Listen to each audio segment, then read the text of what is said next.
الحمد لله نحمده ونستعينه ونستغفره ونؤمن به ونتوكل عليه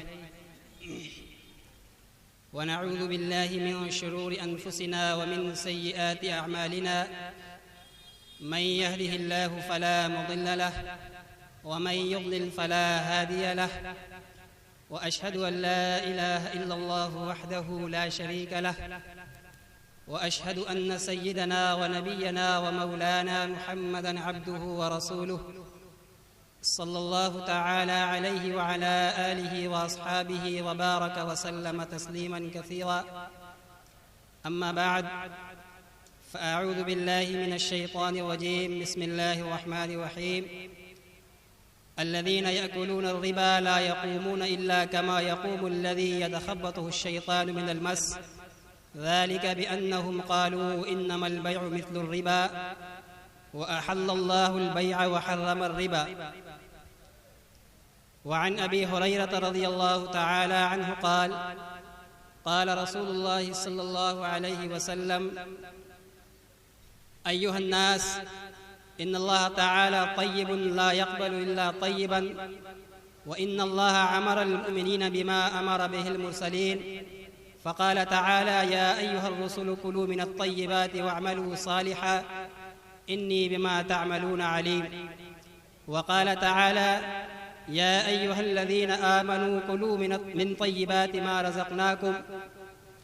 ثم ذكر الرجل يطيل السفر أشعث أغبر يمد يديه إلى السماء فيقول: يا ربي يا ربي، ومطعمه حرام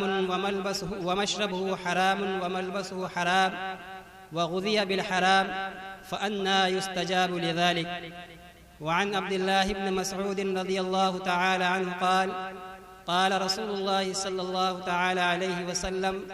طلب كسب الحلال فريضة بعد الفريضة، أو كما قال عليه الصلاة والسلام. حضرات گرامی، محترم بزرگوں اور دوستوں اور نوجوان عزیز ساتھیوں اور پردہ نشین ماں اور بہنوں، آج کا یہ عظیم الشان اجلاس جو نوجوان محلہ کی طرف سے اور ان کی کوششوں کے ذریعے سے منعقد کیا گیا ہے، اس اجلاس کا اصل مقصود یہ ہے کہ امت محمدیہ علی صاحب الصلاۃ والتسلیم اپنے نبی صلی اللہ علیہ وسلم کی سیرت اور آپ کی تعلیمات و ارشادات کے آئینے میں ہماری اپنی زندگی کے اندر، چاہے وہ ہماری اپنی ذاتی زندگی ہو،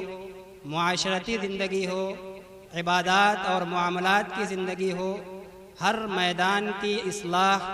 اور اس کے سدھار کی کوشش کی جائے۔ اس مقصد کی خاطر آج کا یہ عظیم الشان اجلاس منعقد کیا گیا ہے۔ اللہ وحدہ لا شریک نے روئے زمین کے اوپر اس کائنات کے اندر انسان کو اشرف المخلوقات بنا کر پیدا فرمایا ہے۔ ایسے عظیم منصب پر اور ایسے عظیم خطاب کے ساتھ ملقب کر کے انسانیت کو اس روئے زمین کے اوپر وجود بخشا ہے۔ اللہ وحدہ لا شریک نے جب انسانیت کو اتنے اونچے اعزاز سے نوازا ہے تو یقیناً خدا کی طرف سے اس کے اوپر کوئی بڑی اور اونچی ذمہ داری بھی ہوگی۔ اسی ذمہ داری کی یاد دہانی کے لیے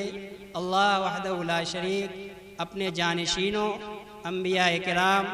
اور رسل کا سلسلہ جاری فرمایا اور ان کے ذریعے سے انسانیت کو ان کی اشرفیت اور ان کی افضلیت کا مقام یاد دلایا، تاکہ وہ نفس اور شیطان کے بہکاوے اور دنیا کی زندگی کے ماحول کے اثرات سے متاثر ہو کر وہ اپنے افضل اور اشرف مقام کے خلاف اپنے درجے اور اپنی حیثیت سے نیچے درجے کے کاموں کے اندر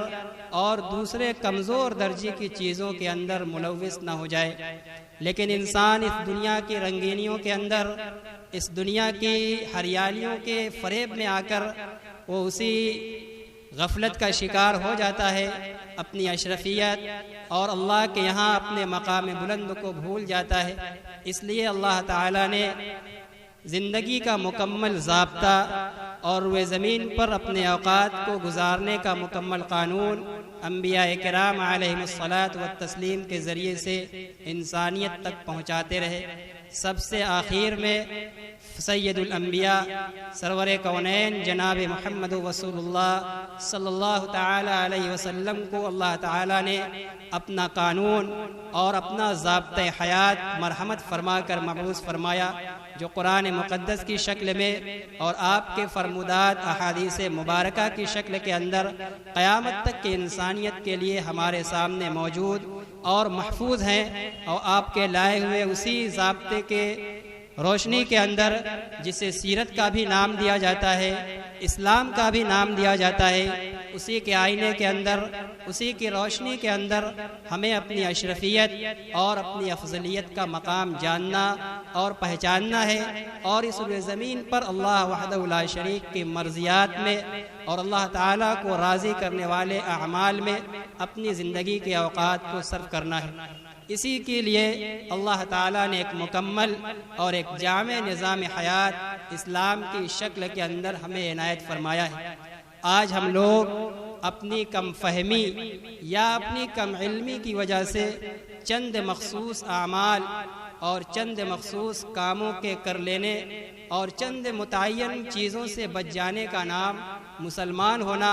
اور اسلام سمجھتے ہیں، حالانکہ اسلام صرف عبادات، نماز اور روزہ، زکوٰۃ اور حج، تلاوت قرآن اور ذکر، غریبوں کے ساتھ ہمدردی، پڑوسیوں کے ساتھ حسن سلوک اور دیگر جہاں بہت سارے احکام اپنے اندر رکھتا ہے، اسی طرح اسلام اس کے علاوہ انسان کی زندگی کے ہر موڑ کا، انسان کی ضرورت کے زندگی کی ضرورت کے ہر موقع کا حل اپنے اندر رکھتا ہے۔ اسی ضابطۂ حیات کا نام اسلام ہے، جو انسان کی ضرورت کا مکمل قانون اور مکمل حل رکھتا ہے۔ ایک انسان جب اپنی ماں کے پیٹ کے اندر ہوتا ہے، اس وقت کس رہبری کی اور کس رہنمائی کی ضرورت ہے اس وقت اس کی دیکھ ریکھ اور اس کے ساتھ کیا برتاؤ کی ضرورت ہے، اسلام اپنے اندر اس کا بھی حل رکھتا ہے۔ ماں کے پیٹ سے باہر آنے کے بعد جب وہ بچہ ابھی بے جان اور بے حس ہوتا ہے، بے دم ہوتا ہے، اس وقت اس کی کیا ضرورت اور کیا حاجت ہے، اسلام اس کی تعلیم اور اس کی ہدایات اور اس کا قانون بھی اپنے اندر رکھتا ہے۔ اسی طرح زندگی کے اس کے جو لمحات آگے بڑھتے جاتے ہیں، یہاں تک کہ اس کی زندگی کا وقت پورا ہو جاتا ہے اور وہ قبر کے گڈھے کے اندر دفن کر دیا جاتا ہے، وہاں تک جتنی بھی زندگی کی ضرورت کے سامان اور جتنی بھی ضروریات اور جتنی بھی مشقتیں اس کو پیش آتی ہیں، جتنی بھی ضروریات اس کو درپیش ہوتی ہیں، ہر ایک کا حل اور ہر ایک میدان کے اندر رہنمائی جو مذہب اور جو قانون اپنے اندر رکھتا ہے وہ مذہب اسلام ہے۔ یہ دنیا کا واحد وہ مذہب ہے کہ آپ اپنی زندگی کی جس ضرورت کا بھی حل اور اس کا تشفیہ اور اس کا جواب چاہیں، اسلام مکمل اور تشفی بخش اس کے اندر اپنا حل رکھتا ہے۔ یہ ہے اسلام۔ اس لیے ہمیں اسلام کو صحیح طور پر اور مکمل طور پر جاننے کی ضرورت ہے۔ کم فہمی کی وجہ سے، دینی علم کی کمی کی وجہ سے آج اسلام کو چند وہ اعمال جو مسجد کے اندر کر لیے جاتے ہیں، چند وہ پڑھنے پڑھانے کے کام جو تبلیغی جماعت کی چلت فرت یا مدارس کی چہار دیواری کے اندر کر لیے جاتے ہیں، انہی تین اداروں کو اور انہی تین بلڈنگوں کے اندر جو کام ہوتے ہیں انہی کو اسلام اور مکمل اسلام سمجھ لیا گیا ہے، حالانکہ یہ اسلام کے چند حصے ہیں۔ اسلام وہ ہے جو انسان کی زندگی کا ہر حل اور ہر ضرورت کے ہر سامان اور ہر جواب اپنے پاس رکھتا ہے۔ اس لیے ہمیں مکمل طور پر عبادات کے علاوہ اپنے جو زندگی کی دوسری ضروریات ہے، معاملات، کہ ہمارا لوگوں کے ساتھ معاملہ کیسا ہو، لین دین کیسا ہو، کاروبار کیسا ہو، لوگوں کے ساتھ ملنا جلنا کیسا ہو، ہماری آپس کی اپنی ذاتی زندگی کیسی ہو، ہمارا اٹھنا بیٹھنا کیسا ہو، لوگوں کے ساتھ، اہل محلہ کے ساتھ، اہل قرابت کے ساتھ ہمارے کیا برتاؤ اور سلوک ہو، تمام میدان کے اندر، تمام شعبوں کے اندر ہمیں اسلام کی رہنمائی اور اسلام کی تعلیم کے مطابق اپنا قدم آگے بڑھانا ہوگا۔ اللہ وحدہ لا شریک کا یہ قانون ہے، اور یہ زمین پوری کے پوری اللہ وحدہ لا شریک کی ملکیت ہے۔ لہ الملک، کہ روئے زمین کے اندر، آسمان و زمین کے اندر تنہا تنہا اسی کی بادشاہت ہے۔ اور دنیا کے اندر ہم دیکھتے ہیں کہ جس خطے کے اندر، جس علاقے کے اندر، ایک چھوٹے سے معمولی سے علاقے کے اندر بھی ایک معمولی سے آدمی کو بھی ذرا سا بھی کوئی اونچے درجے کا عہدہ دے دیا جاتا ہے تو وہ اپنے عہدے کے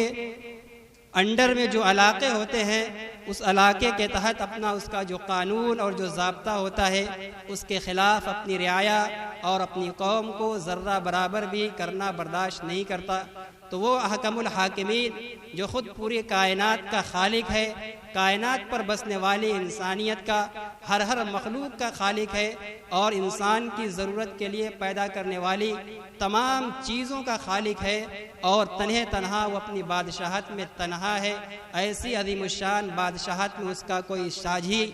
اور اس کا کوئی شریک نہیں، تو یقیناً وہ بھی کیسے برداشت کر لے گا کہ اس کی کائنات کے اندر اور اس کی سلطنت کے اندر لوگ اسی کے احسان پر پلیں اور بڑھیں، اور پھر اسی کے دیے ہوئے نظام کے خلاف کریں، اور اس کے نافذ کیے ہوئے پیغمبروں کے ذریعے اس کے لائے ہوئے احکام اور تعلیم کے خلاف روئے زمین کا دستور چلائے۔ وہ احکم الحاکمین کیسے برداشت کر سکتا ہے؟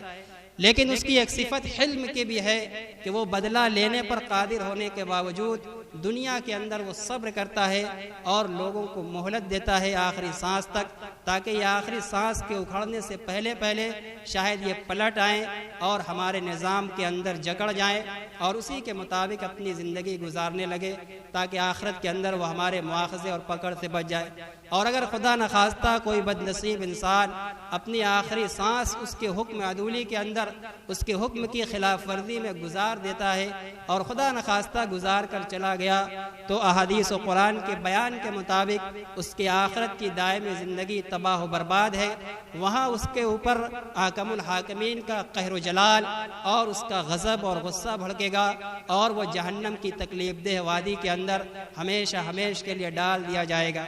تو اللہ تعالیٰ نے اس نظام کی اس کائنات کی حکومت اور سلطنت اپنے ہاتھ میں رکھی ہے، اور ہمیں اسی زمین کے اندر رہنا بھی ہے۔ اللہ کی سرزمین کے علاوہ کوئی چارہ ہے ہی نہیں کہ جہاں ہم اپنے جسم کو چھپا سکیں، لے جا سکیں، اس لیے چار و ناچار ہمیں اللہ کے نظام میں جکڑنا ہوگا۔ اگر ہم اللہ کے نظام سے روگردانی اختیار کریں گے تو گویا ویسے ہی کہ ہم اس کی سلطنت میں اور اس کی بادشاہت کے انڈر میں رہ کر، اس کی مملکت اور اس کے ملک میں رہ کر اس کے نافذ کیے ہوئے دستور کے اور اس کے نافذ کیے ہوئے قانون کی خلاف ورزی کرتے ہیں، اور دنیا کے اندر کوئی بادشاہ اپنے قانون کی مخالفت کرنے والے کو ہرگز نہیں بخشتا، تو وہ حاکم الحاکمین کیسے بخشے گا؟ اس لیے ہمیں سب سے پہلے اس بات کا استحضار ہونا چاہیے کہ ہم سب اس کائنات کے اندر حاکم الحاکمین کے مملوک ہیں۔ وہ جو بھی ضابطہ اور قانون بنا کر بھیج چکا اسلام کی اب شکل کے اندر، ہمیں اس کے مطابق زندگی گزارنا ہے، اور یہ ہماری زندگی کے ہر موڑ اور ہر میدان، ہر شعبے کے اندر اس کے قانون کو تسلیم کرنا ہوگا۔ اس نے اس کائنات کے اندر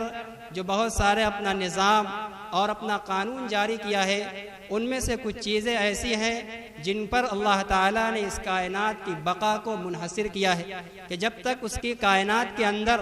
ان چیزوں کا وجود نہیں رہے گا، یہ کائنات صحیح طریقے سے موجود نہیں رہے گی، تہ بالا ہو جائے گی۔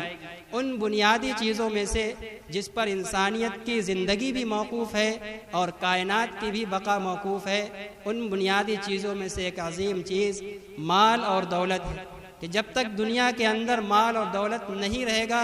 نہ انسانیت اپنی گاڑی آگے بڑھا سکتی ہے اور نہ کائنات ترقی کر سکتی ہے۔ تو کائنات اور کائنات کے اندر مخلوقات کی بقا کے لیے اللہ تعالیٰ نے سبب کے طور پر مال کو لابدی اور ضروری قرار دیا ہے۔ لوگ عبادات کے اندر اس طرح کچھ لوگ گھستے ہیں اور ان کے اوپر ایسا صوفیت کا رنگ چڑھتا ہے کہ وہ سمجھتے ہیں کہ نماز اور روزوں کے اندر اور عبادات کے اندر اپنے جسم کو گلا کر، سکھا کر ہڈی کر دینا یہ عبادت ہے، یہ اسلام کی خدمت ہے۔ ہرگز نہیں، اسلام مال و دولت کے اوپر بھی انسان کو ترغیب دیتا ہے، اس لیے کہ انسانیت کی بقا کے لیے، روئے زمین کی ترقی کے لیے اور عیش و آرام کے ساتھ، دل جمعی اور سکون کے ساتھ، سکون قلب کے ساتھ، اللہ کی طرف دھیان کے ساتھ عبادت کرنے کے لیے انسان کے پاس فراوانی اور مال کا ہونا ضروری ہے۔ اس لیے اللہ تعالیٰ نے اس پر عالم کی بقا کو ہی منحصر قرار دے دیا۔ بغیر مال کے وجود کے دنیا موجود نہیں رہ سکتی۔ اللہ تعالیٰ چاہتا تو وہ کر سکتا تھا بغیر اس کے بھی، لیکن وہ اس دنیا کو اللہ تعالیٰ نے دار الاسباب بنا رکھا ہے۔ یہاں ہر چیز اللہ تعالیٰ سبب اور اسباب کے ذریعے سے جاری فرماتے ہیں۔ تو عظیم چیز جس پر کائنات کی بقا تھی وہ انسان کے پاس مال کا ہونا ضروری۔ مال انسان کو شریعت اسلامیہ کے اندر جیسے دوسرے بہت سارے فرائض دیے گئے، اسی طرح مال کو کمانا بھی فرض قرار دیا گیا۔ عبداللہ ابن مسعود رضی اللہ تعالی عنہ فرماتے ہیں کہ اللہ کے نبی صلی اللہ علیہ وسلم نے بیان فرمایا، طلب و کسب الحلال فریضۃ بعد الفریضہ، کہ اسلام کے دوسرے اور فرائض، عبادات، نماز، روزہ، حج وغیرہ کے بعد بنیادی فریضہ حلال روزی کا تلاش کرنا ہے۔ حلال روزی کمانا یہ دین اسلام کے فرائض میں سے ایک اہم فرض ہے، لیکن آج ہم لوگ غفلت کے اندر ہیں، اس کو ایک دنیا کا جز سمجھ کر اور اسلام سے کٹا ہوا ایک حصہ سمجھ کر اپنی مرضیات اور اپنی منمانی خواہش کے مطابق جس طرح چاہتے ہیں مال کو حاصل کرتے ہیں اور جس طرح چاہتے ہیں اس کو خرچ کرتے ہیں۔ گویا مال کے بارے میں ہم نے اسلام کا کوئی ضابطہ اور کوئی قانون اپنے اوپر نافذ نہیں سمجھا، اور کسی قانون کے اندر ہم نے اپنے آپ کو پابند محسوس نہیں کیا۔ اس سلسلے میں ہم آزاد ہو گئے۔ حالانکہ فقہ کی کتابوں کے اندر مفسرین اور فقہاء کرام نے قرآن و احادیث سے جو زندگی کے مسائل کا نچوڑ فقہ کی شکل کے اندر پیش کیا ہے، جہاں انہوں نے اگر کتاب فقہ کی 4 جلدوں میں لکھی ہے تو عبادات کا بیان صرف 1 جلدوں میں، اور معاملات کا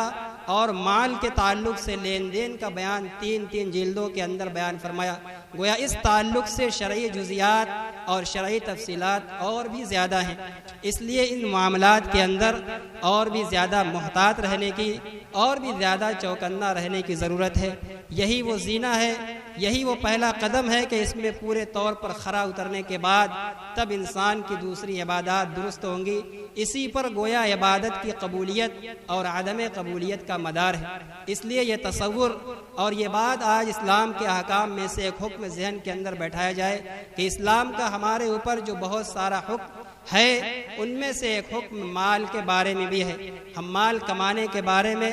آزاد نہیں ہے کہ جس طرح چاہیں کما لیں، بلکہ اس کے لیے بھی ہمیں نبی کریم علیہ الصلاۃ والتسلیم کے پیغامات اور آپ کے ارشادات اور فرمودات دیکھنا ہوگا۔ جتنے فرمودات اور ارشادات آپ کی نماز کی فضیلت میں ملیں گے، نماز چھوڑنے پر وعید کے بارے میں ملیں گے، اتنے ہی یا اس سے بھی زیادہ تجارت اور مال و زر کو جائز طریقے سے حاصل کرنے پر ابھارنے کے لیے اور ناجائز اور حرام مال سے بچنے کے لیے جو وعیدیں اور تحدید ہیں، اس پر بھی آپ کے ارشادات اور فرمودات ملیں گے۔ اس لیے زندگی کی ضرورت کا سب سے لازمی اور بہت ہی بنیادی جز ہے مال۔ اس لیے مسلمان ہونے کے ناطے اللہ کا اپنے اوپر فریضہ اور حکم سمجھ کر مال اور دولت کو جائز طریقے سے حاصل کرنا چاہیے۔ یہ عبادت کی قبولیت کا اسی پر مدار رکھا گیا ہے۔ اللہ کے نبی صلی اللہ علیہ وسلم نے خود بھی تجارت فرمائی، صحابہ کرام رضی اللہ تعالی عنہم خود بھی تجارت فرماتے تھے، اور اللہ تعالیٰ نے انسان کی زندگی کو ایسا ایک دوسرے کے ساتھ جکڑ دیا ہے کہ ہر انسان ایک دوسرے کا محتاج ہے۔ غریب امیر کا محتاج ہے، امیر غریب کا محتاج ہے، بادشاہ رعایا کا محتاج ہے، رعایا بادشاہ کا محتاج ہے۔ الغرض ہر انسان کی ضروریات ایک دوسرے سے جڑی ہوئی ہیں، اور ہر انسان اپنی حیثیت کے مطابق اور اپنے ذہن اور دماغ کے مطابق انسان کی ضرورت کا سامان اکٹھا کرتا ہے، تیار کرتا ہے، اور پھر اس کو اپنے دوسرے ساتھی کے ساتھ فروخت کرتا ہے۔ اس طرح زندگی کی گاڑی انسانیت کی آگے بڑھ رہی ہے اور انشاءاللہ بڑھتی رہے گی۔ اسی لیے اللہ تعالیٰ نے سونے اور چاندی کو، جواہرات کو پیدا فرمایا تاکہ ان کے اندر ثمن بننے کی اور قیمت بننے کی صلاحیت ہو، اس کے ذریعے سے انسان اپنی ضروریات کو پورا فرمائے۔ اسی لیے اس انسان پر لعنت فرمائی گئی جو سونے اور چاندی کا ذخیرہ جمع کرتا ہے اور اس کو مارکیٹ اور بازار کے اندر نہیں لاتا۔ ایسے لوگوں پر وعیدیں بیان کی گئی کہ وہ مال کو، سونے اور چاندی کو جمع کر کے گویا پورے انسانوں کو خسارے کے اندر اور نقصان کے اندر مبتلا کرنا چاہتا ہے۔ اس لیے کہ جب سونے اور چاندی کسی ایک شخص کی تنہا مٹھی کے اندر جمع ہو جائیں گے، پورے عالم کے اندر مہنگائی اور قحط اور محتاجگی، تنگ دستی اور فقیری پھیلے گی۔ اس لیے اسلام ان سب نظام کو ختم کرنے کے لیے سونے اور چاندی کو مارکیٹوں میں لانے کا اور تجارت کرنے پر ترغیب دیتا ہے، اور تجارت کرنے میں بھی ویسے ان کو آزاد نہیں چھوڑتا،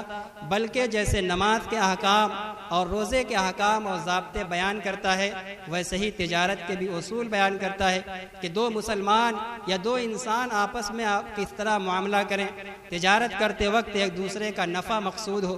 پوری انسانیت کا بھلا مقصود ہو، اور دونوں میں سے ہر ایک دوسرے سے کسی طرح کا کوئی عیب اپنا نہ چھپائے۔ مال کے اندر کوئی عیب موجود ہو تو اس کو ظاہر کرے، گویا پوری صداقت اور پوری سچائی اور پوری امانت کے ساتھ وہ مال کو حاصل کرنے کی کوشش کرے۔ عبداللہ ابن مسعود رضی اللہ تعالیٰ عنہ کی دوسری روایت فرماتے ہیں، اللہ کے نبی صلی اللہ علیہ وسلم نے ان لوگوں کی حوصلہ افزائی فرمائی ہے، ان کی فضیلت بیان فرمائی ہے جو خالص صداقت اور سچائی کے ساتھ اور امانت کے ساتھ اللہ کا حکم سمجھ کر اور اپنے بچوں کا پیٹ پالنے کی نیت سے، غریبوں اور کمزوروں کی مدد کرنے کی نیت سے مال و دولت کے حاصل کرنے میں محنت کرتے ہیں، کاروبار کرتے ہیں۔ ایسے لوگوں کے بارے میں فرمایا، التاجر الصادق الامین مع النبیین والصدیقین والشہداء والصالحین، کہ وہ بزنس مین، وہ تاجر جو پوری سچائی کے ساتھ تجارت کرتا ہے، اپنے گراہک کو دھوکہ نہیں دیتا، مال جس طرح ہو بالکل کھول کر اس کے سامنے رکھتا ہے، اور اگر اس کے اندر کوئی عیب موجود ہو تو بالکل اس کو ظاہر کر دیتا ہے، اور اس کو مارکیٹ سے بہت زیادہ ریٹ لگا کر اس کو مال نہیں دیتا، مناسب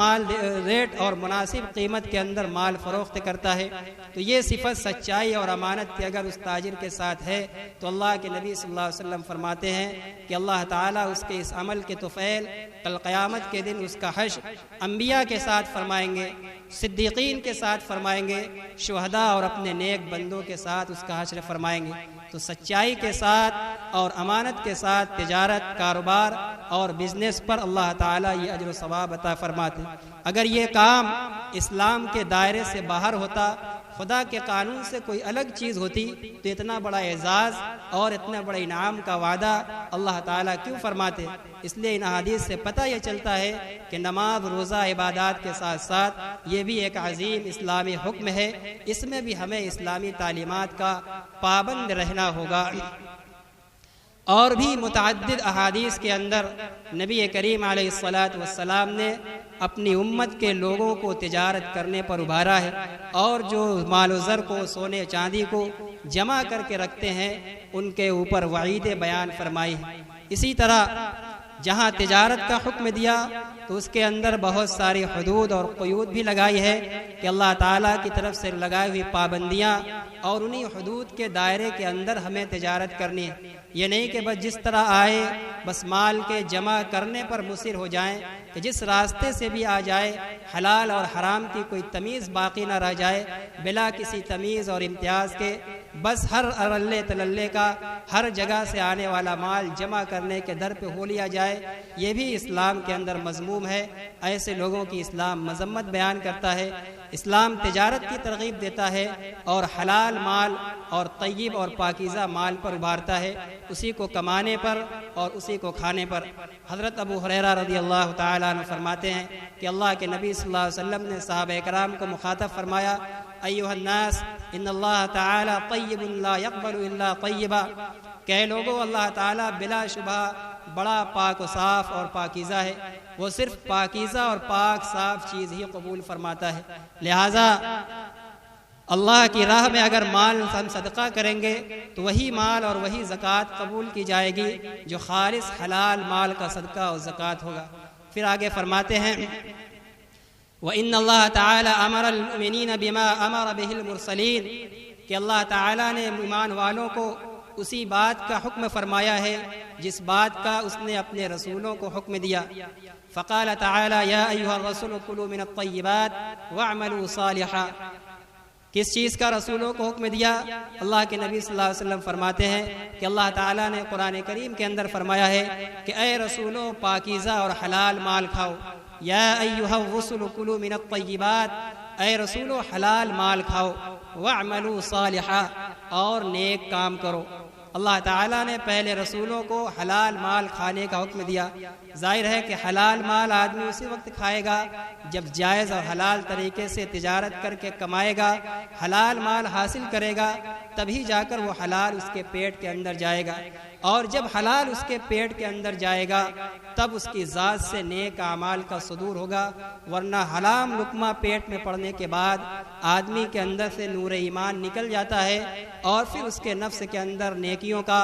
اور نیک اعمال کا جذبہ پیدا نہیں ہوتا۔ اس لیے اللہ تعالیٰ نے اپنے رسولوں کو ہی اس بات کا پہلے حکم دیا کہ کلوا من الطیبات واعملوا صالحا، کہ نیک اور پاکیزہ مال اور حلال مال کھاؤ اور پھر اس کے بعد نیک عمل کرو۔ اسی طرح مومنین کے حکم دیا یا ایھا الذین آمنوا کلوا من طیبات ما رزقناکم،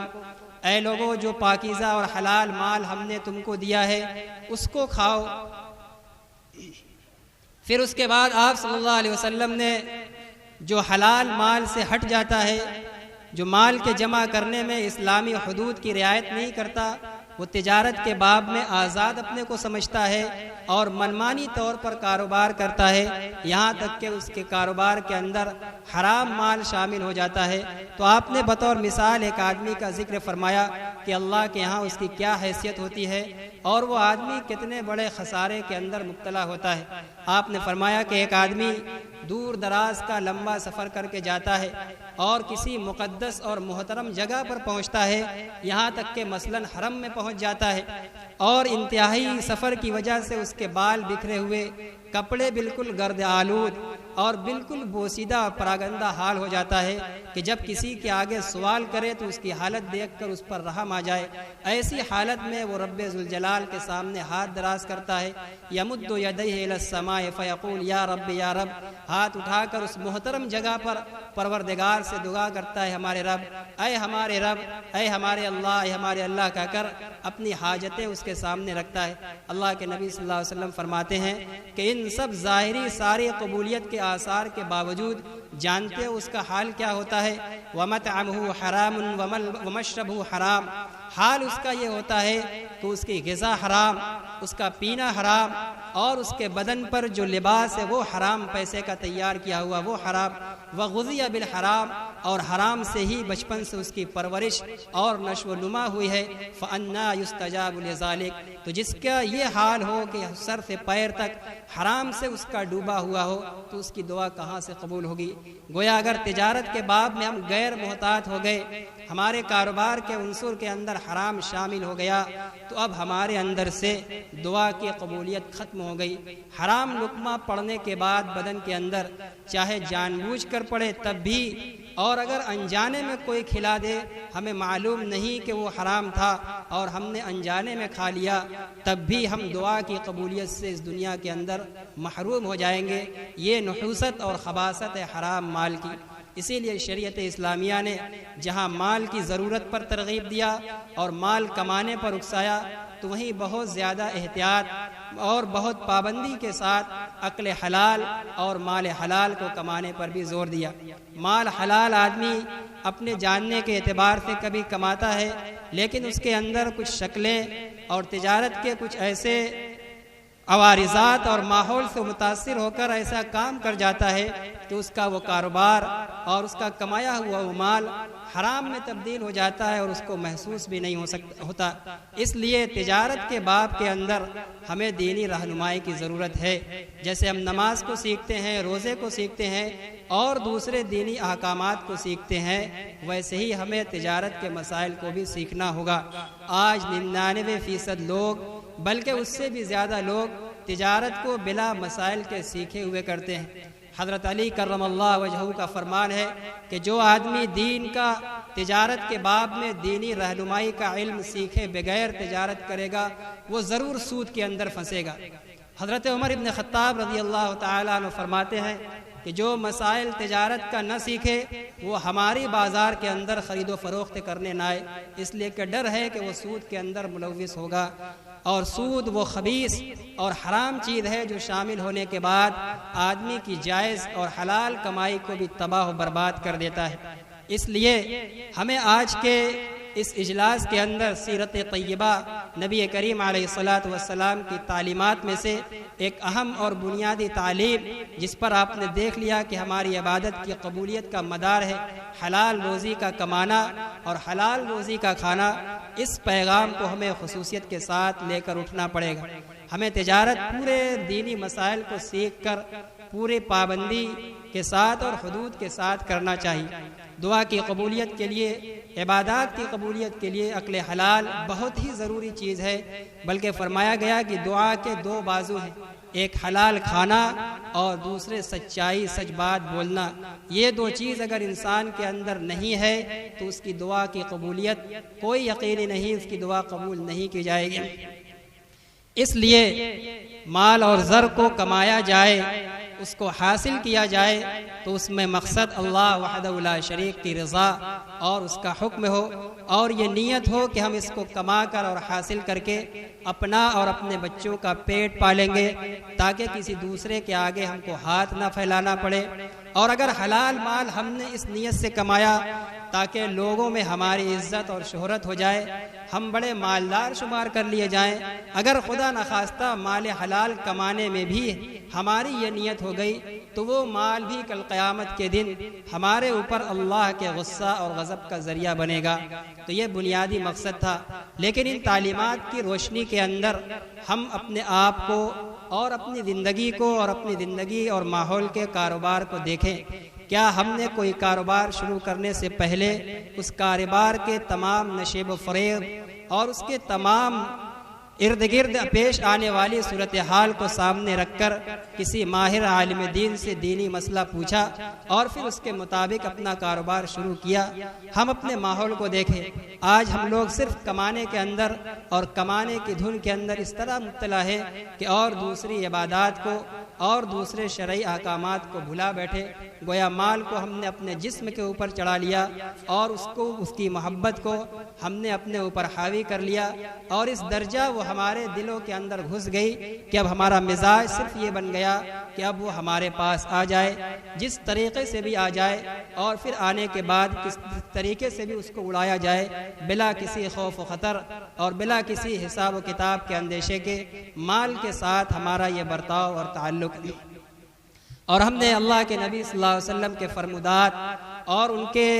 ارشادات اس بارے میں نہیں سنے، تو شریعت اسلامیہ نے تجارت پر ترغیب دی ہے، اور تجارت کے لیے اللہ کے نبی صلی اللہ علیہ وسلم نے اصول اور ضابطے بھی بیان فرمائے۔ وہ اوقات کی طرف بھی اشارہ فرمایا کہ جس اوقات میں اگر امت تجارت کرے تو وہ دن دنی رات چوگنی ترقی پائے، عقل حلال پائے۔ ان اوقات میں سے ایک بنیادی وقت صبح کا وقت ہے۔ اللہ کے نبی صلی اللہ علیہ وسلم نے خصوصیت کے ساتھ اپنی امت کے لیے صبح کے وقت میں برکت کی دعا فرمائی، اللہم بارک لامتی فی بکورہا، کہ اللہ ہماری امت کے لیے اس کے صبح کے ابتدائی وقت میں برکت عطا فرما۔ حضرت صخر ابن وداع رضی اللہ تعالی عنہ جو اس حدیث کے راوی ہیں فرماتے ہیں کہ جب سے میں نے اللہ کے نبی صلی اللہ علیہ وسلم سے یہ دعا سنی تو میں نے اپنے کاروبار کو صرف صبح کے دن کے حصوں میں کر دیا اور انہی وقتوں میں کاروبار کرتا تھا، اور آپ کی دعا کی برکت سے چند ہی دنوں کے اندر اس مختصر سے وقت میں کاروبار کرنے کی وجہ سے کنت ذا ثروۃ، میں بہت بڑا مالدار ہو گیا، بہت زیادہ میرے پاس مال جمع ہو گیا۔ تو اگر شریعت ایک طرف ہمیں مال پر اکساتی ہے اور حلال مال کو جمع کرنے پر ترغیب دیتی ہے، تو شریعت ہمیں ویسے ہی آزاد نہیں چھوڑتی، ہمیں برکت والے وقت کی طرف رہنمائی بھی کرتی ہے کہ اے مومنو، لو مال حلال حاصل کرو، کماؤ، لو اس میں لیے تمہارے لیے اللہ کی طرف سے بے انتہا برکتوں کا نزول ہوتا ہے۔ اسی طرح ایک دوسرا وقت خصوصیت کے ساتھ قرآن کریم کے اندر اللہ تعالیٰ نے جمعہ کے دن کے بارے میں فرمایا کہ جب جمعے کے دن جمعے کی اذان کہی جائے تو اب جمعے کی اذان ہوتے ہی تمام کاروبار بند۔ اب کوئی آدمی کام کرنا چاہے بھی تو اس کی وہ کمائی حرام قرار دی جائے گی، لیکن جو ہی نماز سے جب فراغت ہوتی ہے تو اللہ تعالیٰ فوراً اس کے اوپر کوئی دوسرا حکم نافذ نہیں فرماتے۔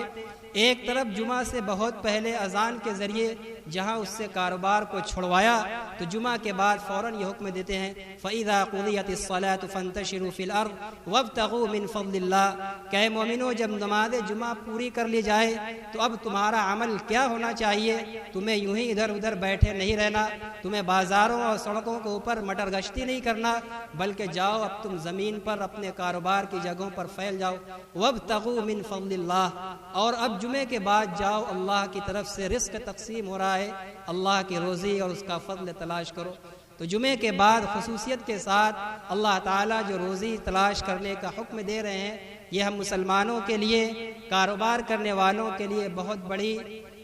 عبرت اور سوچنے کی چیز ہے کہ جب اللہ اس وقت حکم فرما رہے ہیں تو یقیناً حق جل مجدہ کی طرف سے خصوصی رزق کی تقسیم کا وہ وقت ہے۔ بدقسمتی ہماری ہوگی کہ ہم اس وقت اللہ کا انعام اور اللہ کی طرف سے تقسیم کیا جانے والا رزق تلاش نہ کریں، ہم اور دوسرے لاہ و لہیب کے اندر اور دوسرے لغو کاموں کے اندر، بیکار کاموں کے اندر مبتلا ہو جائیں۔ تو ہمیں تجارت کے مسائل کو سیکھنا ہوگا۔ جب قرآن اور احادیث کے ذخیرے کو ہم کھنگالیں گے، علماء کرام سے قریب آئیں گے، تو تجارت کے اصول، تجارت کے اوقات، تجارت کرنے کے طریقے، تجارت کے معاملات کے طریقے، ساری چیزوں کا مکمل حل اسلام اپنے اندر رکھتا ہے۔ اور جب اسلام کے ضابطے پر ایک مسلمان اپنے نظام زندگی لے کر چلتا ہے تو اس کی زندگی کے اندر نورانیت اور برکات کا ظہور ہوتا ہے۔ لیکن ان سب سے ہٹ کر آج ہم لوگ بغیر سیکھے تجارت کرتے ہیں اور بہت ساری غفلتوں کے اندر اور لاپرواہیوں کے اندر مبتلا ہیں، جہاں ہماری طرف سے اوقات کی پابندی نہیں۔ اللہ کے نبی صلی اللہ علیہ وسلم نے صبح کے اوقات میں خصوصیت کے ساتھ جو برکت کی دعا فرمائی،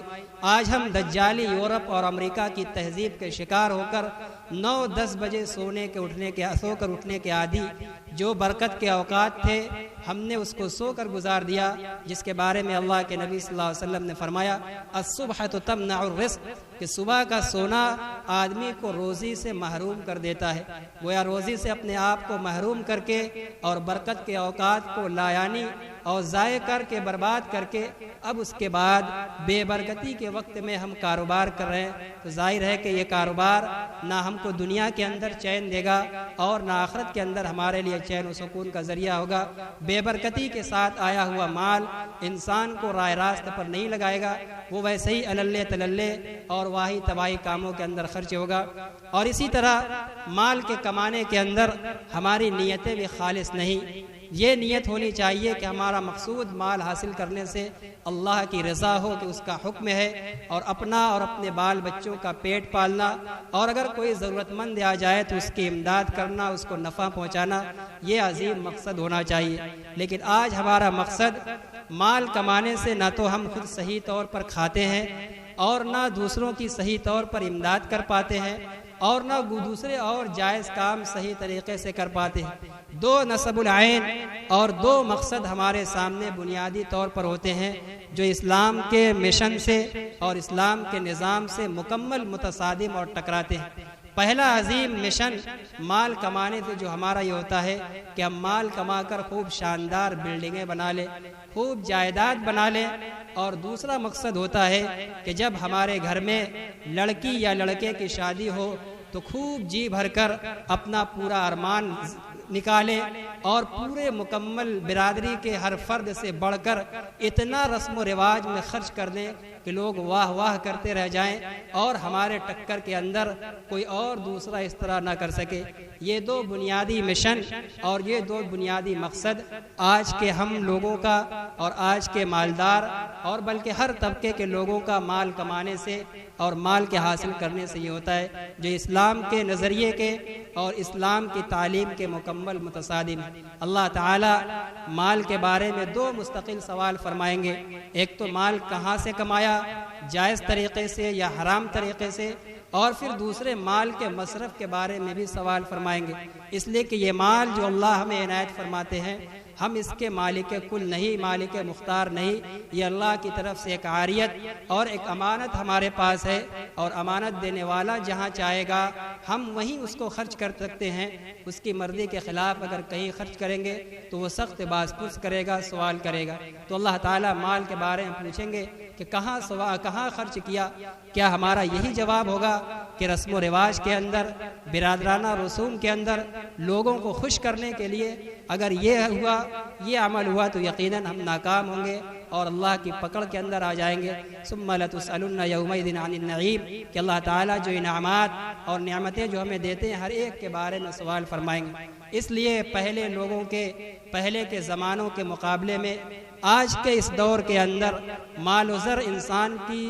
بہت بڑی ضرورت بن گیا، بلکہ دوسری صدی کے اندر عظیم الشان محدث حضرت سفیان ثوری رحمۃ اللہ علیہ فرماتے ہیں، اپنے زمانے کے لوگوں کو انہوں نے ترغیب دیتے ہوئے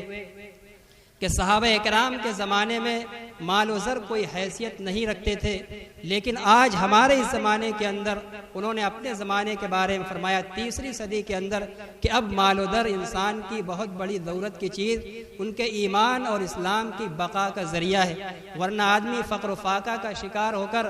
باطل کی طرف سے پیشکش ہوتی ہے، لالچ دی جاتی ہے، اس میں آ کر لوگ ایمان سے ہاتھ دھو بیٹھتے ہیں اور اسلام کو خیرباد کر بیٹھتے ہیں۔ اس لیے حضرت سفیان ثوری رحمۃ اللہ علیہ نے اپنے زمانے میں آج سے 1100-1200 سال پہلے بھی انہوں نے لوگوں کو مال و زر کی اہمیت پر اور اس کو حاصل کرنے پر ترغیب دیا۔ تو آج کا ہمارا زمانہ اس کے مقابلے میں اور بھی زیادہ مال کا محتاج،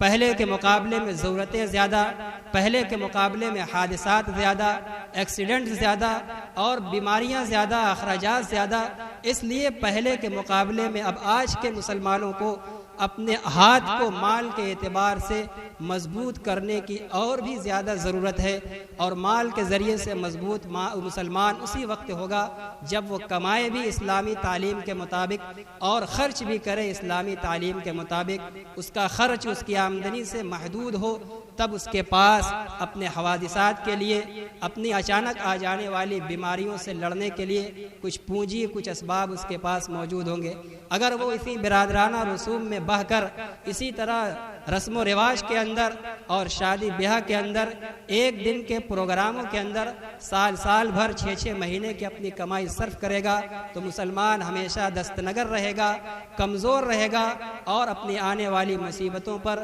دوسروں کے آگے ہاتھ پھیلانے کا محتاج ہوگا اور لذلت و رسوائی کی زندگی گزارنے پر مجبور ہوگا۔ اس لیے مسلمان آج اگر مالی اعتبار سے اپنے آپ کو مستحکم رکھنا چاہیں اور اپنے آپ کو لوگوں کے آگے ہاتھ پھیلانے سے بچانا چاہیں اور اپنے دل اور جسم کے اندر حلال غذا پہنچانا چاہیں تو وہ تجارت اور کاروبار شریعت اسلامیہ کے ضابطے کے مطابق بڑھ چڑھ کر کریں اور پھر خرچ بھی اسی کے مطابق محدود کریں۔ آمدنی کا راستہ ترقی بترقی اس کو آگے بڑھانے کی کوشش کریں۔ اسلام ہرگز اس کو منع نہیں کرتا جب تک کہ دوسرے شرعی احکام کو پس پشت نہ ڈالا جائے، لیکن خرچ کے اوپر جو پابندیاں لگاتا ہے، جہاں اس کی طرف سے رکاوٹیں اور روک ہیں، ان رکاوٹوں اور روک کو بھی مد نظر رکھا جائے، جس میں ہمارا اپنا ہی فائدہ ہے، جس میں ہماری اپنی دنیا بھی مضبوط ہوگی، اور پھر جب ہم اس عقل حلال کو رائے خدا کے اندر صرف کریں گے تو وہ مال کل قیامت کے دن ہمارے لیے باعث اجر و ثواب ہوگا۔ اور حلال مال حدیث کے اندر آتا ہے کہ انسان جو اپنی ذات کے اوپر بھی خرچ کرتا ہے خود کھا کر یا اپنے اولاد پر خرچ کرتا ہے، وہ مال بھی اس کے لیے صدقہ کا ثواب رکھتا ہے۔ اس لیے ہمیں اس پر دھیان دینا چاہیے۔ آج دوسری قوموں کے مقابلے میں مسلمان مالی اعتبار سے پست اور کمزور، صرف انہی بنا پر ہیں کہ انہوں نے رسومات کے اندر حد سے زیادہ اسلامی حدود کو فلانگ کر خرچ کرنے کا جو نظام اور پروگرام بنا لیا ہے۔ اور افسوس ہے کہ ذمہ داران قوم، علماء کرام، مقتدیان حضرات، سردار صاحبان، یہ سب اپنی ذمہ داریوں سے گویا غافل ہے امت کو روکنے ٹوکنے کا، اور امت کے ان اجتماعی اور معاشرتی کاموں کے لیے کوئی مضبوط نظام بنانے کا کہ پوری برادری اسی کا پابند ہو کر، اسی کے دائرے کے اندر رہ کر اپنے ہر کام کو، ہر سماجی کام کو اسلامی دستور کے اندر محدود رکھ کر ہر آدمی اپنی اعتبار سے کرے، تاکہ بڑے پروگراموں کے ذریعے سے کسی کا ہاتھ خالی نہ ہو جائے، کوئی کسی دوسرے کا دستنگر اور محتاج نہ ہو جائے۔ اس لیے ذمہ داران قوم، علماء کرام کو اس میں پیش اور بھی جو قوم کے موقر حضرات کو آنا چاہیے، اور مسلمانوں کی مالی حالت مستحکم کرنے کی تدبیر سوچنی چاہیے۔ اور اپنی برادری کے طور پر سب سے مستحکم ذریعہ یہی ہے کہ شادی بیاہ کی رسومات کے اوپر جم کر اور مضبوطی کے ساتھ پابندی لگائی جائے، نبی کریم علیہ الصلاۃ والتسلیم کی سنت اور آپ کی ہدایت کے مطابق لوگوں کے نظام اور پروگرام کو مرتب کیا جائے، تب جا کر ہم صحیح معنوں کے اندر دنیا کے اندر بھی سرخرو ہو سکتے ہیں، اور مال کا صحیح استعمال کر کے آخرت کے اندر بھی ہم اس پر اجر و ثواب کے مستحق ہو سکتے ہیں۔ تو تجارت کے باب کے اندر یہ چند مختصر سی گزارشات تھی شریعت اسلامیہ کی۔ شریعت اسلامیہ نے حلال میں ترغیب دینے کے ساتھ ساتھ حرام سے بھی بہت سختی کے ساتھ روکا ہے۔ اللہ کے نبی صلی اللہ علیہ وسلم نے فرمایا لا يدخل الجنة لحم نبت من السحت، کہ وہ جسم جو حرام سے پروان چڑھا ہوگا وہ جنت کے اندر داخل نہیں ہوگا۔ وَكُلُّ لَحْمٍ نَبَتَ مِنَ السُّحْتِ كَانَتِ النَّارُ أَوْلَىٰ بِهِ، کہ جو گوشت اور جو جسم حرام سے پلا بڑا ہو جہنم اس کے لیے زیادہ سزاوار، جہنم اس کے لیے زیادہ حقدار ہے۔ اللہ کے نبی صلی اللہ علیہ وسلم نے دوسری حدیث کے اندر بیان فرمایا کہ ایک زمانہ ایسا آئے گا کہ میری امت کے لوگ رات گزاریں گے مستی کے ساتھ کھیل کر اور لہو و لعب میں مست ہو کر رات گزاریں گے، فَيُصْبِحُونَ قِرَدَةً وَخَنَازِيرَ، جب صبح ہوگی تو ان کا حال یہ ہوگا کہ وہ بندر اور سور کی شکل میں تبدیل ہوں گے، بِاِسْتِحْلَالِهِمِ الْمَحَارِمِ وَاتِّخَاذِهِمِ الْقَيْنَاتِ وَشُرْبِهِمِ الْخَمْرِ وَأَكْلِهِمِ الرِّبَا، کہ سوئیں گے اور جب صبح اٹھیں گے تو وہ سور اور بندر کی شکل میں بدل چکے ہوں گے۔ یہ زمانہ آنے والا ہے۔ اللہ کے نبی صلی اللہ علیہ وسلم نے فرمایا کہ ایسا کیوں ہوگا؟ اس وجہ سے ہوگا کہ وہ لوگ حرام چیزوں کو حلال سمجھیں گے، اور ان کے گھروں کے اندر ناچنے والی اور گانیاں والیاں ہوں گی، وہ رات میں ناچ گانا دیکھ اور سن کر سوئیں گے۔ آج اس کے اندر ہر گھر مبتلا ہے، ہر گھر کے اندر ٹی وی کے ذریعے ناچنے اور گانے والیاں موجود ہیں، اور اس کو رات میں چلا اور بجا کر سو کر یہ عمل کر کے لوگ سوتے ہیں۔ اور آپ نے آگے فرمایا وَشُرْبِهِمِ الْخَمْرِ، وہ سور اور بندر میں کیوں تبدیل ہو جائیں گے کہ شراب نوشی عام ہو جائے گی، وہ رات میں سوتے وقت شراب پی کر سوئیں گے۔ وَأَكْلِهِمِ الرِّبَا، اور ان کی تجارت کے اندر انٹرسٹ اور سود عام ہو جائے گا، پوری قوم سود خور ہو جائے گی۔ وَلُبْسِهِمِ الْحَرِيرِ، اور وہ ریشم کا لباس، مرد حضرات ریشم کا لباس پہنیں گے۔ گویا ان حرام کاموں کے اندر جن میں ایک کا تعلق تجارت سے تھا، سود سے، یعنی قوم جب سود خوری کے اندر مبتلا ہوگی تو اللہ کے نبی صلی اللہ علیہ وسلم نے فرمایا کہ ایک وقت آئے گا کہ لوگ سوئیں گے اس حال میں کہ انسان ہوں گے، لیکن جب صبح اٹھیں گے تو ان کا جسم بندر اور سور کی شکل کے اندر بدلا ہوگا۔ آج کے اس دور کے اندر دنیاوی نظام کے بگڑنے کی وجہ سے، ان کے سسٹم میں گڑبڑی کی وجہ سے آج کے بیشتر کاروباری لوگ جانے نہ جانے کسی طرح سود کے اندر ملوث ہیں۔ اللہ تعالیٰ نے قرآن کریم کے اندر بے حد سخت اس پر وعید فرمائی ہے۔ قرآن کریم کے اندر اس سے زیادہ سخت وعید کسی اور گناہ پر اللہ تعالیٰ نے نہیں فرمائی۔ الذين يأكلون الربا لا يقومون إلا كما يقوم الذي يتخبطه الشيطان من المس، کہ جو لوگ سود کھاتے ہیں، سود کے اندر ملوث ہیں، وہ کل قیامت کے دن جب اللہ تعالیٰ لوگوں کو قبریں سے اٹھائیں گے اور لوگ اپنی قبروں سے اٹھ کر دوڑتے ہوئے میدان حشر کی طرف بھاگیں گے،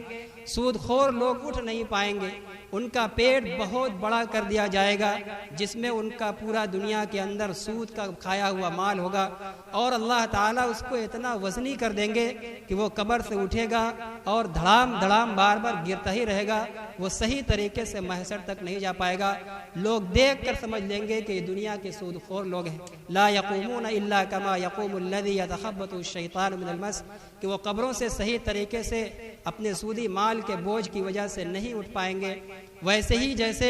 اس آدمی کی طرح جس کو شیطان اپنے آسیب کے ذریعے سحر کے ذریعے بدحواس کر دیتا ہے، وہ بدحواس ہو جائیں گے، اور اس بدحواسی کا اثر دنیا کے اندر بھی ظاہر ہوتا ہے کہ سود کے اندر ملوث ہونے کے بعد آدمی پرسکون نہیں رہتا۔ پوری دنیا کی وہ طاقت جن کے اشاروں پر دنیا کی حکومتیں چلتی ہیں، جو دنیا میں نمبر 1 پر مانے جاتے ہیں، آج وہ بھی ذہنی طور پر پریشان صرف اس وجہ سے کہ سارے اسباب ہونے کے باوجود وہ سود کے اندر ملوث ہے، اور سود خور کبھی ذہنی طور پر دنیا کے اندر بھی آرام سے نہیں رہ سکتا۔ ذالک بانہم قالوا انما البیع مثل الربا، ان کے ساتھ محشر کے اندر وہ معاملہ کیوں ہوگا؟ اللہ تعالیٰ فرماتے ہیں کہ اس وجہ سے کہ وہ دنیا کے اندر سود کو اور تجارت کو ایک ہی جیسا سمجھتے تھے، حالانکہ اللہ تعالیٰ نے تجارت کو حلال قرار دیا ہے اور سود کو حرام قرار دیا ہے۔ دوسری آیت کے اندر فرمایا یا ایھا الذین آمنوا اتقوا اللہ وذروا ما بقی من الربا، اے ایمان والو اللہ سے ڈرو اور ما بقی سود کو چھوڑ دو، یعنی حکم معلوم ہونے سے پہلے جو تم سود اسلام میں لے چکے، اسلامی حکم آنے سے پہلے اب تم ما بقی سود جو ہے اس کو چھوڑ دو، اب اس سے بعد آ جاؤ۔ فَإِن لَّمْ تَفْعَلُوا فَأَذَنُوا بِحَرْبٍ مِّنَ اللَّهِ وَرَسُولِهِ، اگر تم اب معلوم ہونے کے باوجود باز نہیں آتے، اب بھی تم سود کے اندر ملوث ہو، تو سن لو کہ فَأَذَنُوا بِحَرْبٍ مِّنَ اللَّهِ وَرَسُولِهِ، تم اللہ اور اس کے رسول سے جنگ کر رہے ہو، تمہارا اللہ اور اس کے رسول سے جنگ کا نظام چل رہا ہے۔ گویا سود میں ملوث آدمی اللہ سے جنگ کے نظام پر قائم ہے، اور جو اللہ سے جنگ لڑے گا اور اللہ سے جنگ قائم کرے گا وہ ہرگز کبھی کامیاب نہیں ہو سکتا۔ اس کی تباہی و بربادی، اس کی ہلاکت و بربادی کا کیا انجام ہوگا وہی جان سکتا ہے جس کے اوپر پڑے گی۔ اس لیے تجارت کے باب کے اندر سود سے ہمیں بہت زیادہ محتاط ہونا چاہیے۔ اپنے معاملات کی ہر شک کو علماء کرام کے سامنے رکھ کر پوچھنا اور سوال کرنا چاہیے، تاکہ کسی بھی طریقے سے حرام کا عنصر شامل نہ ہو سکے، ورنہ لا علمی کے اندر بھی ہم سود کے شکار ہو گئے تو ہمارے پورے کاروبار سے برکت کو چھین لے گا۔ یمحق اللہ الربا ویربی الصدقات، اللہ تعالیٰ خود فرماتے ہیں کہ اللہ تعالیٰ سود کے ذریعے سود کو مٹاتا ہے، ختم کرتا ہے، اور صدقات اور خیرات کے ذریعے سے اللہ تعالیٰ مال کو بڑھاتا ہے، اس میں برکتیں عطا کرتا ہے۔ اس لیے سود کو تجارت سے دور رکھیں، اس سے اپنے آپ کو روکے رکھیں، بعد رکھیں۔ سود کی جتنی بھی شکلیں ہو جس کو ہم جانتے ہو یا ہمارے سامنے اچانک کوئی نئی شکل آ جائے، سب کو براہ راست قبول کرنے سے پہلے، اس میں لگ جانے سے پہلے اس کی تفصیلات اور اس کی جزیات اور اس کے نشیب و فروز کو علماء کرام کے سامنے رکھ کر مکمل اس کا تشفی بخش اسلامی حکم معلوم کر کے تب قدم آگے بڑھائے۔ سود کا ایک عظیم باب،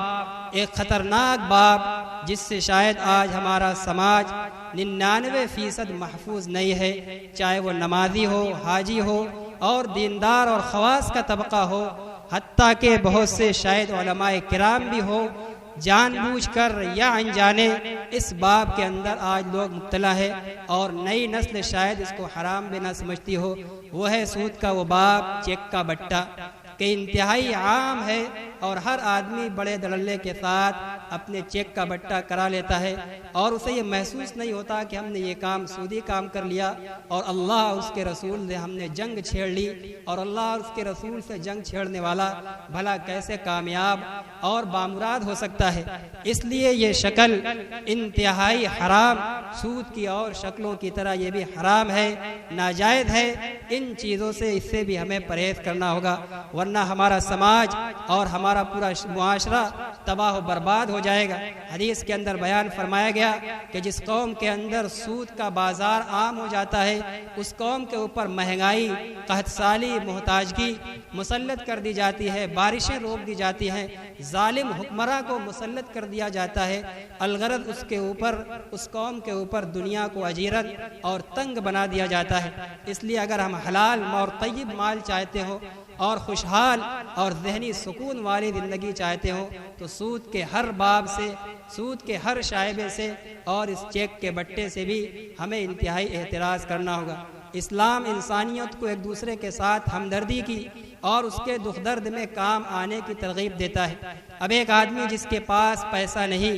اور اس کے پاس چند مہینے آگے کا چیک موجود، اب وہ بیچارہ مجبور ہو کر کسی کے آگے پیش کر دیتا ہے تو اس کو چاہیے کہ وہ انسانیت کے رشتے کی بنا پر اس کو بطور قرض دے دے یا اس کو پورا مال دے دے، بلا کسی عوض کا اس کا مال، اس کا روپیہ کاٹنا، یہ اپنے پیٹ کے اندر جہنم کے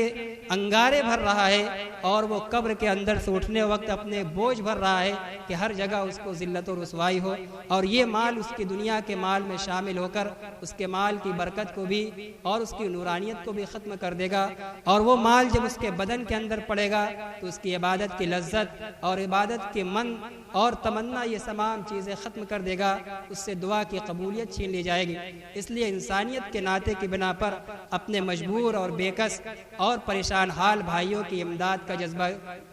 پیدا کیا جائے، اور سود اس جذبے کے منافی ہے۔ سود کے اندر بے مروتی اور ظلم کا پہلو ہے، اور جو لوگ بٹہ کراتے ہیں انہیں بھی شریعت اسلامیہ علی الاطلاق بٹہ کرانے کی اجازت نہیں دیتی۔ اگر کسی انسان کے ساتھ یہ صورتحال پیدا ہو جائے تو اس کے پاس ایک روپیہ بھی موجود نہیں اور اس کے پاس کھانے پینے کا گھر میں کوئی چیز بھی موجود نہیں، صرف اس کے پاس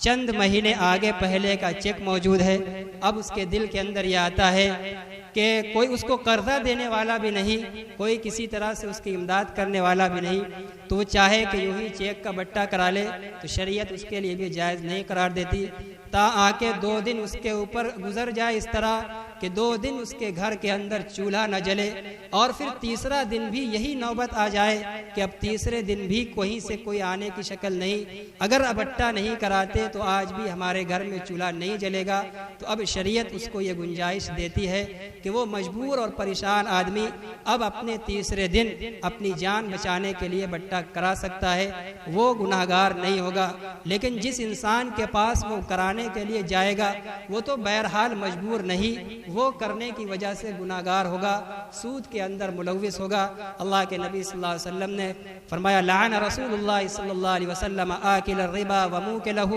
وکاتبہ وشاہدیہ، کہ سود کے معاملے کے اندر 4 آدمیوں پر اللہ کے نبی صلی اللہ علیہ وسلم نے لعنت فرمائی، ایک سودی معاملہ کرنے والا، دوسرے سودی معاملہ کروانے والا، تیسرا وہ آدمی جو دونوں کے معاملات کا لکھتا ہے منشی، اور تیسرے جو دونوں کے معاملات پر گواہ بنتے ہیں۔ یہ 4 آدمی اللہ کے نبی صلی اللہ علیہ وسلم کی لعنت کی بددعا کے مستحق ہیں، اور اللہ تعالیٰ نے قرآن کریم کے اندر جو سخت وعید بیان فرمائی وہ تو ہے ہی کہ قبر سے اٹھنے کے وقت ان کا پیٹ ایک دم بوجھل ہوگا اور وہ محشر کی طرف چل نہ پائیں گے، اور سود خور اللہ سے جنگ کے نظام پر قائم ہے، اس کی اللہ سے جنگ جاری ہے، اس کی مال سے برکت اٹھا لی جاتی ہے، دعا کی قبولیت سلب کر لی جاتی ہے، اور اللہ کے نبی صلی اللہ علیہ وسلم کی ہر وقت اس کے اوپر لعنت کی بددعا پڑتی رہتی ہے۔ اور تیسرا جہنم کا عذاب اللہ کے نبی صلی اللہ علیہ وسلم نے جو معراج کے اندر دیکھ کر آئے اور بیان فرمایا اتیت لیلۃ اسری بی فاتیت علی قوم فی بطونہم الحیات، کہ میں معراج کے دن ایسے لوگوں کے پاس مجھے لے کر گیا جن کے پیٹ کے اندر سانپ بھرے ہوئے تھے، جن کے پیٹ کالبیوت بڑے بڑے کوٹھریوں کی طرح تھے، انتہائی بڑے بڑے پیٹ، فیہم الحیات، اس کے اندر بڑے بڑے سانپ بھرے ہوئے تھے۔ حضرت جبرائیل علیہ السلام سے میں نے پوچھا کہ یہ کون لوگ ہیں؟ حضرت جبرائیل علیہ السلام نے فرمایا ہم اکلۃ الربا، یہ آپ کی امت کے سود خور لوگ ہیں جو دنیا کے اندر سود کھاتے تھے، اسی کا جہنم کے اندر ان کو یہ وبال اور ان کو یہ عذاب مل رہا ہے۔ اس لیے اللہ کے نبی صلی اللہ علیہ وسلم کی ان سب وعیدوں کو، ان سب کو استحضار رکھ کر ہمیں اپنے آپ کو آج سے اور اسی وقت سے مکمل اور پختہ عزم اور ارادہ کرنا ہوگا کہ ہم نے اب تک جو سودی کاروبار کر لیا اور سودی جو معاملہ کر لیا، اگر صاحب معاملہ کا حال اور نام معلوم ہے تو اس کو لوٹانا ہوگا، لوٹانے کے بعد پھر ہماری توبہ قبول ہوگی، ویسے ہی بغیر لوٹائے توبہ درست نہ ہوگی۔ اور اگر صاحب معاملہ کا حال اور نام نہیں معلوم تو اندازے سے اتنا روپیہ بلا نیت ثواب کسی فقیر اور غریب پر بلا نیت ثواب صدقہ کیا جائے، اور پھر اس کے بعد اللہ کی بارگاہ میں سچی توبہ کی جائے، اور آج سے مکمل عزم و ارادہ خالص حلال اور طیب مال کو کمانے کا عزم اور ارادہ کیا جائے۔ یہی اسلام کی تعلیم ہے، اور اسی پر اسلام ترقی کا اور کامیابی کا مژدہ سناتا ہے، بشارت سناتا ہے، اور اسی کے ذریعے سے آدمی دوسری عبادات کے اندر توجہ اور من لگاتا ہے۔ دارالعلوم دیوبند کے ایک عام آدمی تھے ننھے شاہ رحمۃ اللہ علیہ، انتہائی دیہاتی آدمی۔ ان کی عقل حلال کی پاکیزگی اور برکت کا ایک واقعہ سنا کر بات ختم کرتا ہوں کہ مال حلال جب بدن کے اندر پڑتا ہے تو کیا آدمی کو نورانیت اور عبادات کے اندر لذت محسوس ہوتی ہے کہ وہ انتہائی حلال اور پاکیزہ کام کیا کرتے تھے۔ سال بھر وہ گھاس کاٹتے اور بیچتے، اور علماء کی محبت میں کچھ پیسہ وہ بچا کر رکھتے تھے۔ سال کے اخیر میں پورا پیسہ جمع کر کے دارالعلوم دیوبند کے سارے اساتذہ کی وہ دعوت کرتے تھے۔ وہاں کے اساتذہ فرماتے تھے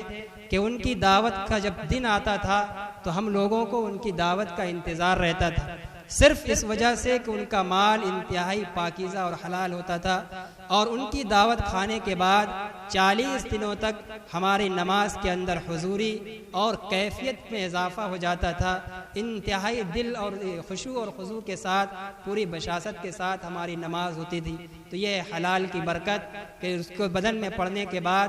آدمی پوری اچھی کیفیت کے ساتھ، پوری توجہ کے ساتھ نماز جیسی اور بھی دوسری عبادات کے اندر اس کا من لگتے لگتا ہے۔ اس لیے اللہ تعالیٰ نے اس نظام کائنات کو، اس کی بقا کو مال پر منحصر کیا ہے، اور مال کو کمانے کی ترغیب دیا ہے۔ اللہ کا حکم اور اپنی ضرورت سمجھ کر اس کی مرضی کے مطابق اس کو کمایا جائے، اور پھر اخراجات کے منصوبے بھی اسلام سے معلوم کر کے اسی کے مطابق خرچ کیے جائیں، جس سے ہم اللہ کے حکم اطاعت گزار بھی شمار ہوں گے، اور دنیا کے اندر آج کے حوادثات کے دور کے اندر ہم ایک مستحکم اور مضبوط پونجی والے اور مال والے انسان بھی ہوں گے۔ ضرورت پر ہم کسی اور کے آگے ہاتھ پھیلانے سے محفوظ رہیں گے۔ اللہ وحدہ لا شریک ہم تمام لوگوں کو ان ہدایات پر عمل کرنے کی توفیق عطا فرمائے، اور پورے معاشرے کو، پوری قوم کی تجارت اور کاروبار کو سود جیسی ملعون چیزوں سے محفوظ اور معمون فرمائے۔ وآخر دعوانا الحمدللہ۔